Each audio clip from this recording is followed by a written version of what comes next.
Do you like a good scary story? Do you like to read something that's going to make you sort of look around your room when you go to bed at night? Are you going to make sure that, say, your closet door is closed and that nothing's peeking around the edge at you? Well, typically those kind of books are written by Stephen King or any number of the great horror authors, right? But there's that subspecies of book which talks about actual events, real things that happened. I was first turned on to those kind of books by the author Hans Holzer. They were required reading in my household growing up. Mom read them, and then she gave them to me. Hans Holzer was an early ghost hunter, a guy who specialized in going to haunted places and using mediums, newspaper reporters, photographers, doing his best to document hauntings. This is, of course, well before the age of computers and digital photography and all that stuff. He was an old-fashioned ghost hunter. I think his books hold up today. Well, in that world, let's enter Lynn Monet. Lynn Monet has written one book called Omnipresent. I'd never heard of her. In fact, why would I? She's written one book, and I just read it, and that's what I'm going to review to you. A little bit about Lynn. So I first heard of her from watching Linda Moulton Howe's channel on YouTube. Do you know Linda Moulton Howe? You should.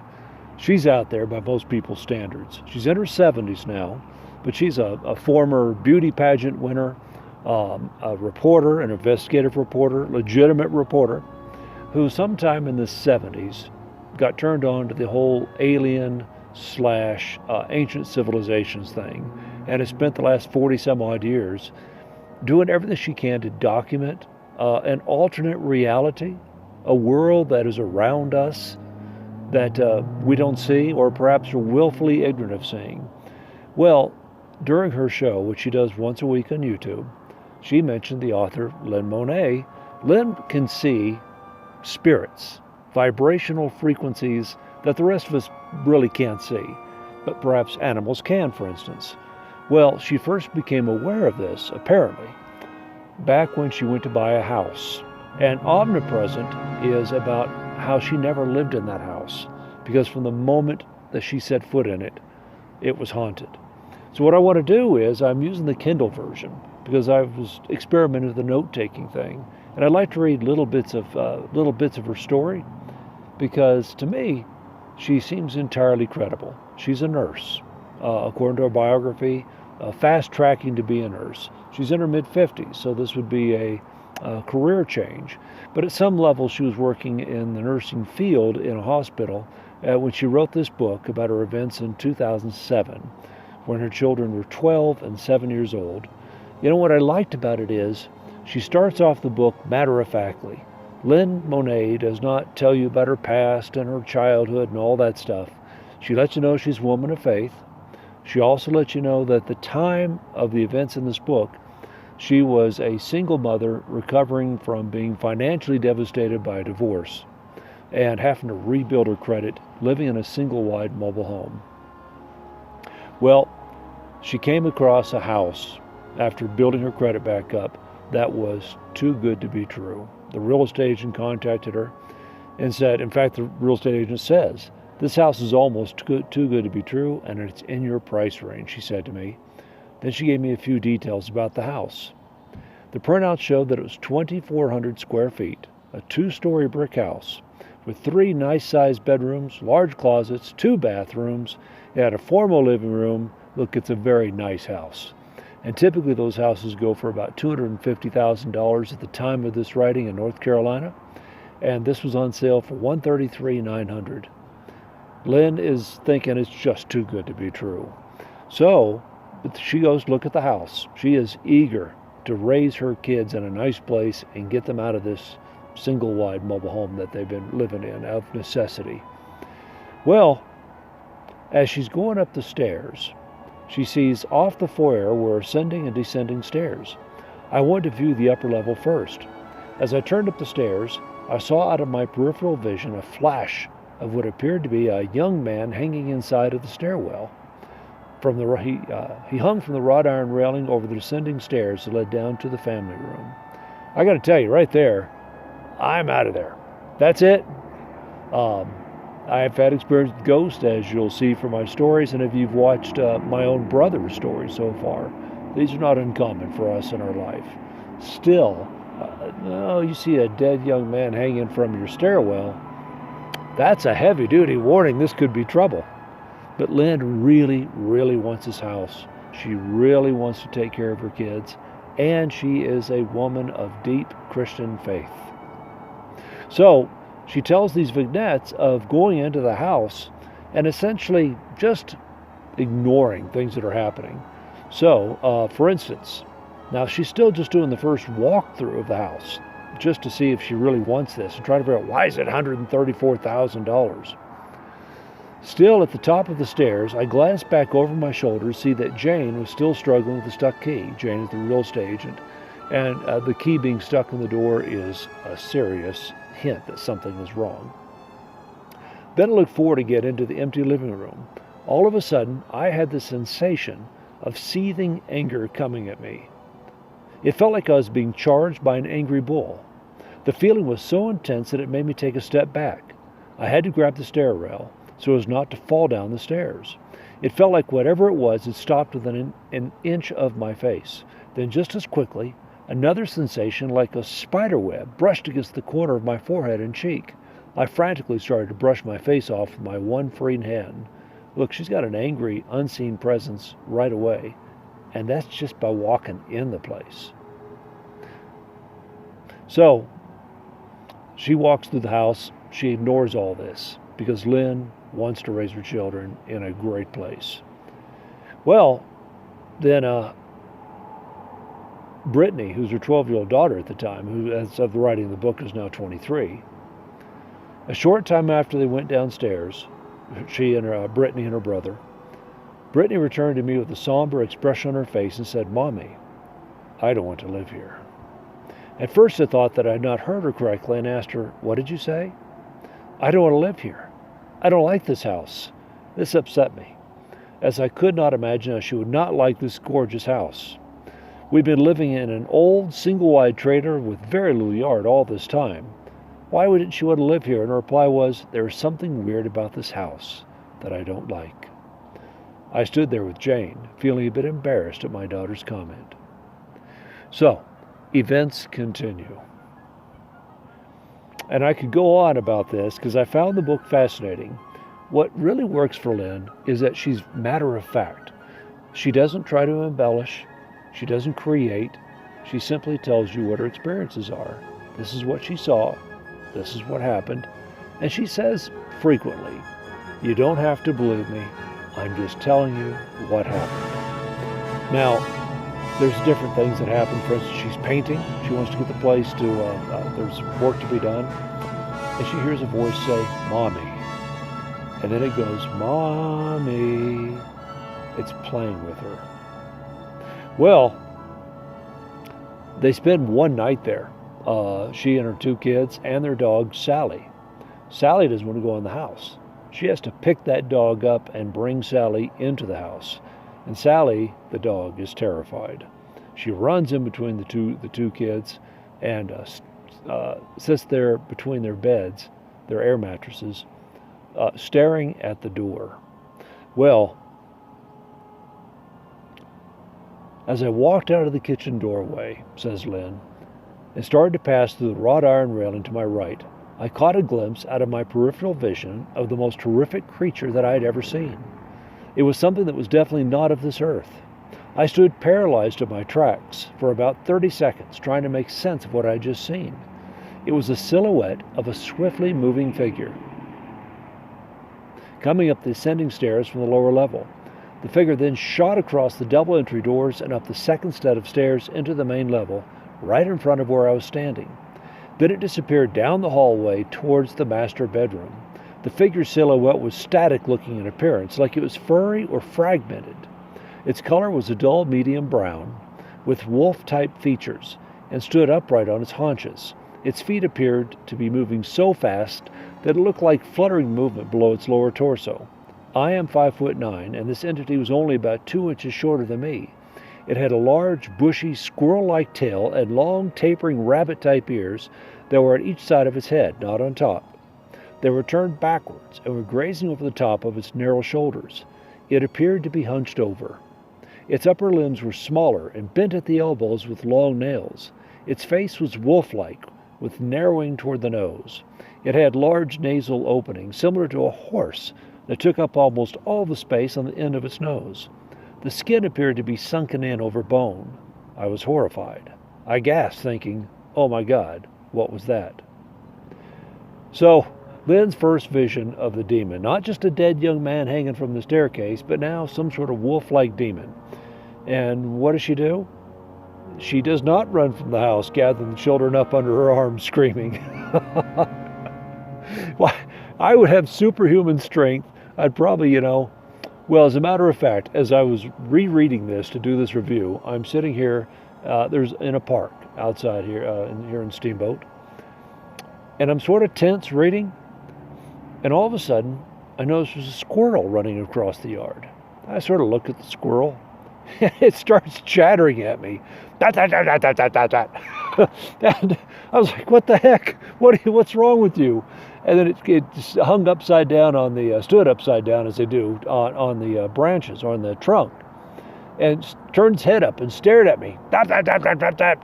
And then it ran up the tree, chattering crazily. And I'm like, oh my God, it's a rabid squirrel. And I'm wearing a hat because at the time the sun is shining and I burn easily. And I'm ready, I've got my hat in my hand. I'm going to catch that squirrel if it leaps at me, trying to yank out my throat with its little incisive incisor teeth. I was ready to fight the rabid squirrel. And run to the car. But not Lynn. Lynn sees a wolf-like demon walking around her house. And she's like, oh, well, that's unusual. Well, she felt that her own imagination had gone wild. And Sally, the dog, sits there staring at the doorway. It sees this thing too. Well, I could go on, but then the next thing, there's another entity. And again, she doesn't say there's all sorts of demons and spirits. There are 3 that she's aware of. So I've already identified the young man that was hanging in the stairway. We've got the wolf-like demon. And then there's this thing, which to me is just freaky. So there's a mist that rises up out of the floor. At first, Lynn thinks that it's fire, that she's got a fire in her walls, and she's about to run out of the house. Now, this is another day. The kids are in school. She's still preparing for the eventual move-in. So she turns around, she sees this mist that she thinks is a fire, and then she realizes, no, the mist isn't moving like smoke from a fire. In fact, it's hovering. And as she watches, I stood in the kitchen, mesmerized, trying to make sense of what I was seeing just several feet away from me. As I stood there, paralyzed in total disbelief, I saw this horrific creature stepping into the fog. My body went numb. It reminded me of one of those greenish-gray flying monkeys from the original Wizard of Oz. It stood with gangly, long, thin legs and stepped into the smog. Then crouched down with its legs on each side of its body like a frog. Its knees came up to its shoulder level as it sat there. The transparent creature just rocked from side to side as it looked past me, to my right, into the room. It took my breath away. The entity appeared chimp-like, with small, bumpy horns all over the top of its head. It never looked at me. It seemed to be paying attention to something else in the room behind me. I could feel the hair on the back of my neck lifting, and I started to pray for the strength to run from the room. It felt like my feet were stuck in cement. I quickly exited the home, not caring whether everything was shut off or cleaned up. I was out of there. I locked the knob lock that day, as I was not going to deal with a sticky deadbolt lock. So it turns out the smoke is a portal, or the representation of a portal, through which demonic creatures can arrive. Lynn runs when her legs obey her. And yet once again, as you read the story, she starts rationalizing this as a delusion. She's tired. She couldn't possibly have seen what she sees, because after all, she doesn't believe in this stuff. She was raised to believe this can't be true. Well, you get an idea of how the book is. And so her children's friends come over, they get bitten. She brings a friend over. That friend who's helping her clean things up suddenly feels like she's been bitten by a spider and is wondering if she's bleeding. And when Lynn lifts up the back of her blouse, she sees that her skin has been torn a little bit. So her children see a demon. They see that monkey creature. And Brittany, for 12 years old, she turns into John Constantine from the Constantine movie. She does the Keanu. And instead of panicking, she helps her brother by grabbing a mirror, because she had heard, maybe she saw the movie, that demons are afraid, are freaked out by their own reflection. So she chases a demon away by holding a mirror up so it can see itself. I mean, these kids, they keep this secret from Lynn because they know she really wants this house. But finally they have to tell her the truth. Well, you get the idea. Repairmen come, and she wants to do a wooden flooring. She wants to tear up some carpet and put down wooden flooring that she thinks would be nice.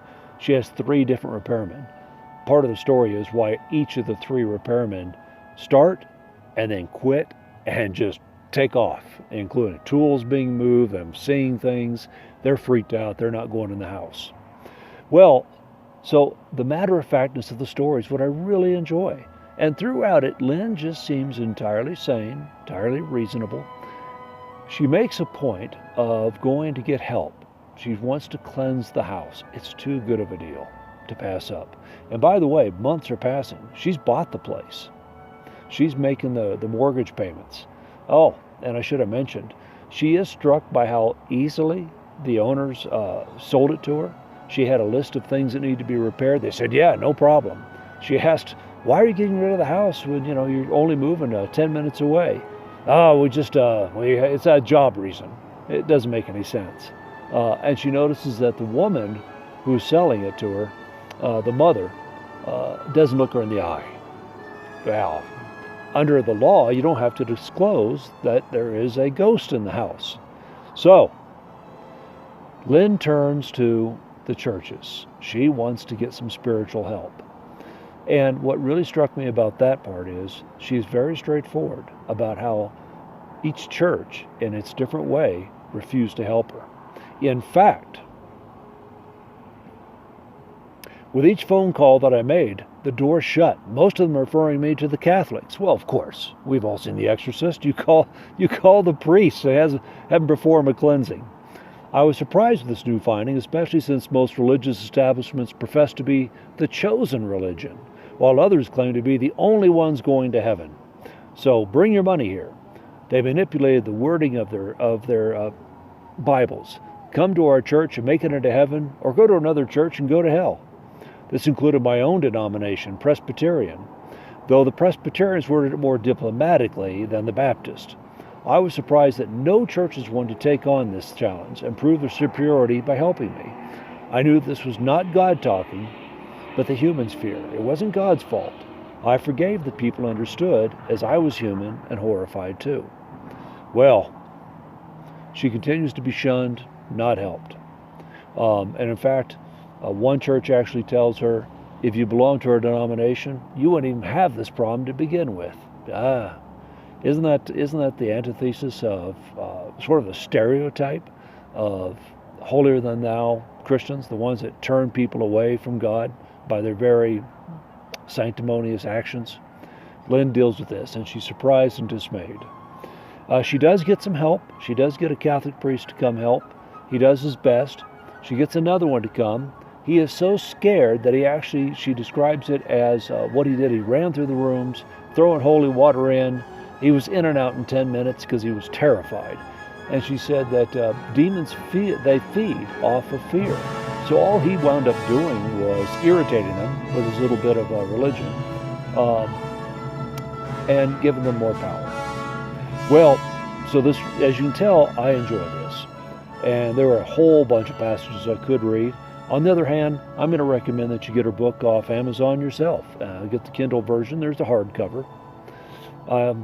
I, who intend to live in a van down by the river one day, have stopped buying physical books. So, Lynn sees a tunnel in her house. She does have somebody come over, a spiritualist, who cleanses the house. The young man who it turned out in real life committed suicide in that house. He exits, he passes over. The demons are supposedly gone, but they're not. This would make an excellent movie. But I would like to stress again, I don't think Lynn Monet is sensationalizing what happened, because she actually says the wolf creature, the last time she sees it, he tries to attack her as she's leaving. She's sold the house. She's out of there before she even lived in it. And that's an interesting story, by the way, in itself. But she actually sees the wolf creature. He wants to hurt her, but she intones Jesus Christ to him, says, I'm not going to challenge you. I'm leaving this place, but you can't harm me. And she leaves. She feels him trying to scratch her, to tear at her, but he's too weak from the spiritualist cleansing. But he's not going to go away, and she is not going to put her kids through this constantly. She finally does sell the house to a nice couple, and she tries to be honest with them. And she, as they're leaving, as the couple, the old Baptist couple who's looking through the house is leaving, the wife is in front of her husband by about 3 steps coming down the stairs, and she suddenly stumbles and turns to him and says, "Why did you push me?" And he says, "I didn't touch you." And so Lynn's, her conscience kicks in, and she says, "Look, do you guys believe in ghosts?" And both state emphatically, "No. We are Baptist, and we don't believe in things like paranormal or demonic stuff and never discuss such matters." And Lynn says, "Well, okay then." Again, that's very human, don't you think? It's not like she says, "Look, I must tell you what happened here." She gives them a chance, and they are so disapproving of the very idea that she's like, "You're on your own. All right, I tried. I tried to be a good person."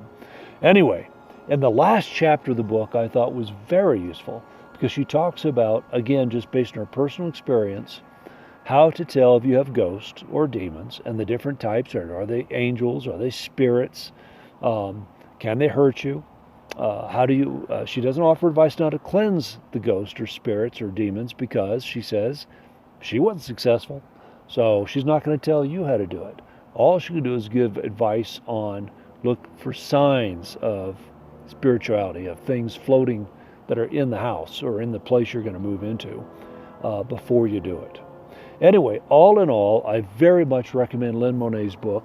I also recommend the entire interview that she did with Linda Moulton Howe, in which she talks about years later, after she learned she could see spirits, in her work as a nurse, dealing with spirits that are in a hospital that she's working at, and how they were, say, around the body of an older woman who wasn't doing well, and they're on a different frequency. She describes them. They're essentially, she could see aliens. So again, that may have just lost you right there. But you know, when you read her book, it's so matter of fact, and she seems so honest. And if you look at her picture, she's just a normal mom who with now 23, 17, and a 7-year-old child. So recommend her book. I will post links to it, and I'll post links to her interview with Linda Moulton Howe, and I hope you enjoy all of that. Oh, and if you like this video, as I'm supposed to say, click like and subscribe.